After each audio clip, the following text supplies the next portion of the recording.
Hey everybody, this is Dustin, your RV specialist. So I want to talk about Schwintek slide outs. This one particularly is on a motorhome, but we don't usually see them go bad too often on motorhomes. Typically we see them go bad on travel trailers, fifth wheels, that kind of stuff from all the shaking and jarring. So, I've gone into other videos on this about the suspension and how to upgrade them and whatnot to protect them. So these slide outs, they do require to be re-synchronized after so many runs. But what I want to talk about is the screws. So some manufacturers will use rivets, some will use screws, and as you can see, there's two screws here. There's one that's sheared off. Here's another one that's sheared off. Here's another one that's put in place that's different from the original. Here's another one that's been put in place different from the original, right? So, and as you can see here, look at the damage on the rails where it's been eating the rails, right? Now, if you're coming out to your RV, and again, it doesn't matter what brand an RV this is. This is a motorhome, but it's a similar system on every unit that's out there. There is different variations of the system. I think we're into like revision 6 or 7 or 8 or who knows, because they keep constantly changing some of something on them. Anyways, what I want to talk about is look at all the putty. All this putty tape that's bled out, that is your tattletale, right? See all that? That's your tattletale. Where did that come from, right? This molding is loose, and when it's going down the road and this room is compressed, that's so much weight that it's allowing it to agitate just enough to force all that out, which is why it sheared off the screws, which is why all the screws are loose, and every single one of these screws is backed out.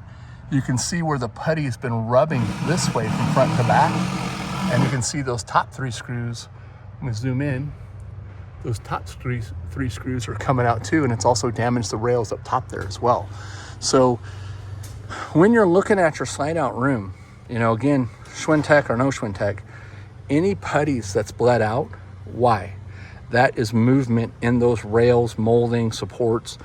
You want to check all your flange seals. So this guy is a T that's like this. If you start to see separations, you need to tighten the screws or even add additional screws, kind of like somebody tried to do here to help him buy him some time. Again, you can see that one's broke off. And again, you can see all the putty tape that's bled out. So we're actually in the process of replacing this whole slide out system.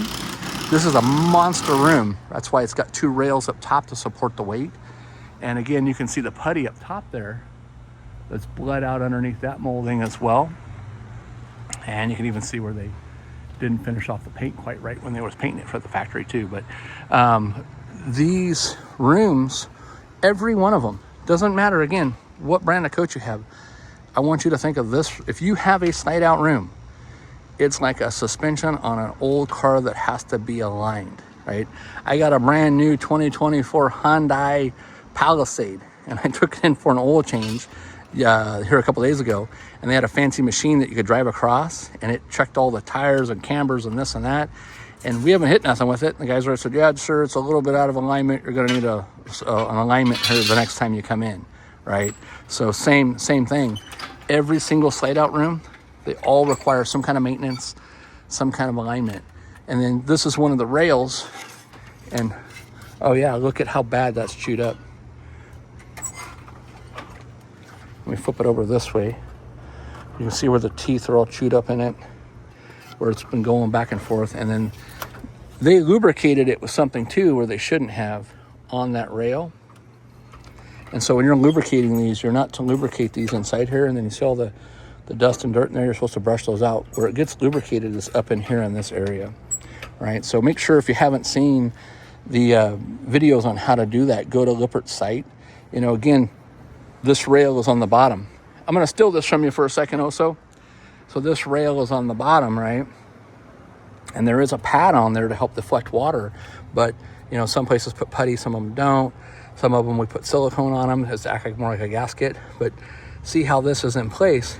If that putty moves out of the way or the silicone separates, it will allow water and dirt to get past here and come back through the back of this track, which goes right into the floor and dry rots the floor. So, every week we'll get somebody that comes in on the most part, and, they got a dinette, they got a couch, they got something in there, they got a, hide a bed, whatever, and they can't see any staining on the floor, but they come in and go, my roommate's going in and out right. And we'll find out that the bottom of the floor is literally broke loose and rotted all the way across. And at that point, most people don't want to have us pull those to completely rebuild them. And we have a bunch of pictures and videos of the ones that we've done. We do it all the time. Sometimes we'll even tell people, hey, you got to come back here more when we slow down because it takes up 2 bays. But, make sure you're staying up on your ceilings, and talking about the room itself, there's just like if we're looking at this as a picture frame, well, let's pretend that's the back of this room that's flipped over. There's a wiper sill up top that's hidden behind it. There's another seam. Then on the front of the top of the room, there's a seam. On the sides of the room, there's a seam. You have all these windows and brackets and side out toppers and stuff that have penetrations and stuff. Then underneath, there's a bunch of seams. On the side, there's a bunch of seams. So make sure that you're checking all this stuff. Go back to our other videos where I've gone in close and up underneath stuff and showed you more examples. So whether you're going to your repair shop or you're not, hey, somebody comes in and says, something's wrong with my slide out.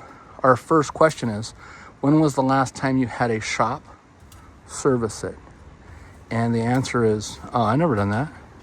I didn't know they needed anything, right? So if you go to your owner's manuals, they're only going to tell you certain things, but there's a lot more to them than what's in the manuals. They're not going to tell you check for new screws that are loose, check for your sealants that are loose. They're going to tell you to, check this or check that. They're not going to tell you check the connections. They're going to tell you clean and condition the seals as needed. They don't want to tell you, hey, there's freaking 100 things to look at on these slide outs, or else you'd go, oh, there's 100 things to look at, the slide outs, the awnings, this, that. And next thing you know, you have 1,000 components to look at, and you're going to go, I'm not buying this to do all that maintenance. So anyway, stay tuned for more. Same thing with this Outlaw. There's all kinds of stuff that's wrong with it. All the roof sealants look all dry and dirty and corroded. All the windows are all dirty. All the sealant around the windows, all the body sealants are all bad.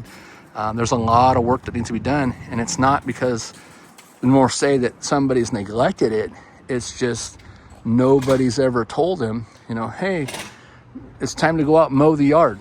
It's time to go out and trim the trees. It's time to go out and check your sprinklers. It's time to go out and clean your gutters, right? So maintenance is the key, folks. These things shake and flex and move. This repair, I don't know, it's probably a couple grand easy. So, anyways, keep up on them. If you have any questions, let us know. And thanks so much for watching, and thanks for listening to all my rambling. I care, I'd rather have caught this a long time ago.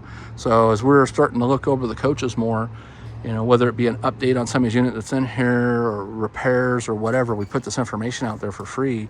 Yes, does it benefit us? Absolutely, right? We want you to come here and get repaired. We want you to know that we try to do everything as best and as right as we can. Nobody's perfect. Everybody misses something sometimes, but if we can catch 90% of it, you can catch the rest of it. You know what I mean? So, all right, well, travel safe, have fun, and we'll get some more pictures, and I'll probably do an article on this as well. And that's Oso. He's been working here since 2003, master tech.